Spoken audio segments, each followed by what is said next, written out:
हमारे अनुभूति में तीन भाग होते हैं। कोई भी अनुभव ले लो उसमें तीन भाग हैं। एक तो होता है जिसका अनुभव हो रहा है वह जगत। दूसरा है जगत का अनुभव, अच्छा बुरा, सुख दुख, जय पराजय। और तीसरा होता है अनुभव करने वाला। ये तीन बातें हैं। तो हम लोग अपने जीवन में इन तीनों में से कहीं ना कहीं एक जगह फंसे रहते हैं। या तो जगत में फंसे रहेंगे, जगत में फंसे रहेंगे तो दुनिया से ये चाहिए वो चाहिए, दुनिया ऐसी होनी चाहिए वैसी होनी चाहिए, इसी में पूरा जीवन चला जाता है। जो दूसरे प्रकार के लोग होते हैं वो अपने अनुभूतियों में फंसे रहते हैं कि जीवन में दुख के सिवा कुछ है ही नहीं, क्या किया जाए, ऐसा क्यों हो रहा है मेरे कारण। फिर तीसरे जो होते हैं वो अपने अनुभवकर्ता के साथ फंसे रहते हैं। मैंने ये किया, मैंने वो किया, मैं ऐसा हूँ, मैं वैसा। तीनों जगहों में से कहीं भी फंसना माने संसार में रहना। तो आध्यात्मिक साधना क्या हो जाएगी? किसी एक में से निकल जाओ तो दो में से भी निकल जाओगे। जैसे ट्राइपॉड है हमारे सामने, तीनों जो पैर है उसके एक दूसरे को जुड़े हुए हैं। एक को खींचो तो दूसरे अपने आप आ जाएंगे। तो जो आध्यात्मिक साधना है उस आध्यात्मिक साधना में हमको तीन में से एक का भी हमने ठिकाना लगा दिया तो बाकी दो ठीक हो जाएंगे। तो जो जगत को लेकर के साधना है वह एक प्रकार की साधना, जो अनुभूतियों को लेकर के साधना है वो दूसरे प्रकार की साधना, और जो अनुभवकर्ता को लेकर के साधना है वह तीसरे प्रकार की साधना। तो जो जगत को लेकर के साधना है उसको कहते हैं धर्म मार्ग या कर्म मार्ग।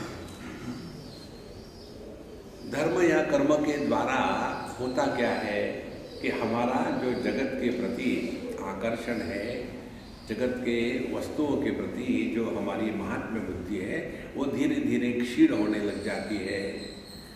क्योंकि हमने दुनिया में इतनी वस्तुएं इकट्ठे करी है, फिर पता आता है कि इतनी वस्तुओं को इकट्ठा किया उससे निकला क्या। तो पहले कर्म की प्रधानता से आध्यात्मिक साधना होती है और इसी को धर्म कहते हैं। तो जैसे जैसे हम कर्म करते जाएंगे वैसे वैसे दो प्रकार में से एक प्रकार होगा। या तो हम अपने कर्मों में फंसेंगे या तो हम इन कर्मों के कारण अपने अंतःकरण को शुद्ध करेंगे। तो जब कर्म का प्रभाव अंतःकरण की शुद्धि में होता है तब कर्म यह आध्यात्मिक साधना बनती है। और कर्म का प्रभाव जब दुनिया को सुधारने में, दुनिया के लाभ हानि में लगता है तब वह संसार शुरू हो जाता है। इसीलिए कर्माणि चित्ते शुद्ध्यर्थम, यदि कर्मों का प्रभाव हमारे अंतःकरण की शुद्धि में हुआ तो हम आध्यात्मिक साधना कर रहे हैं।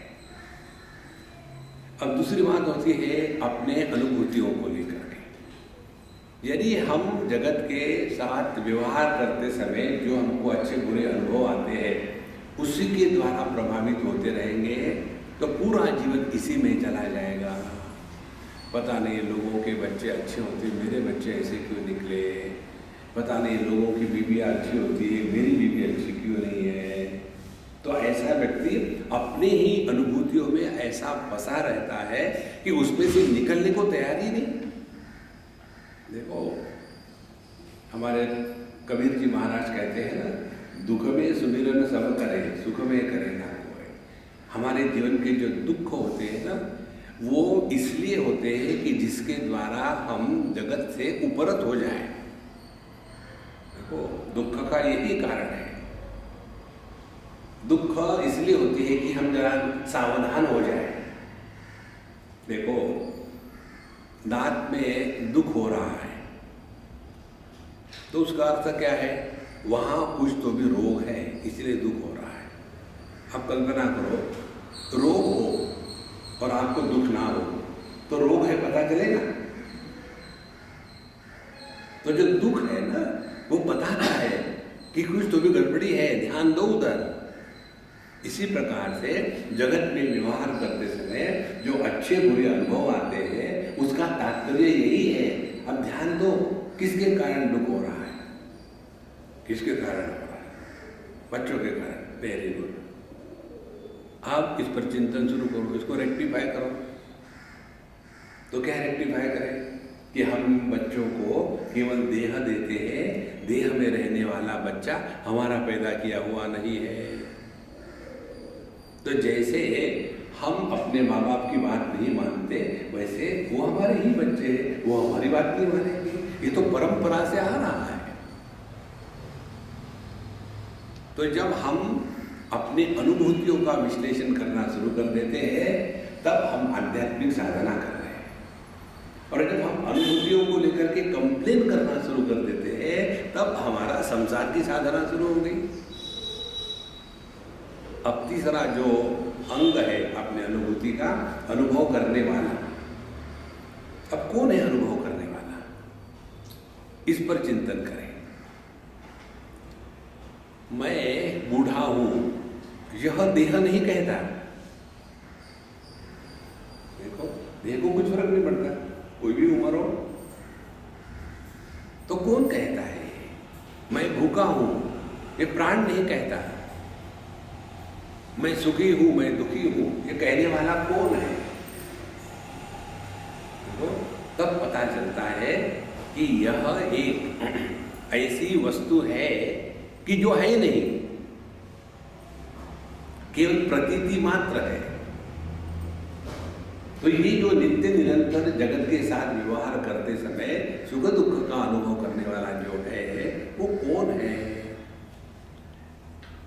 फिर यहां से जब यह अनुसंधान शुरू हो जाता है तब हमने अध्यात्म में प्रवेश किया है। और यदि सुखी दुखी अनुभूतियां होने के कारण सुखी दुखी व्यक्तित्व का निर्माण हो गया तो संसार शुरू हो गया। तो तीन बातें एकदम स्पष्ट होनी चाहिए।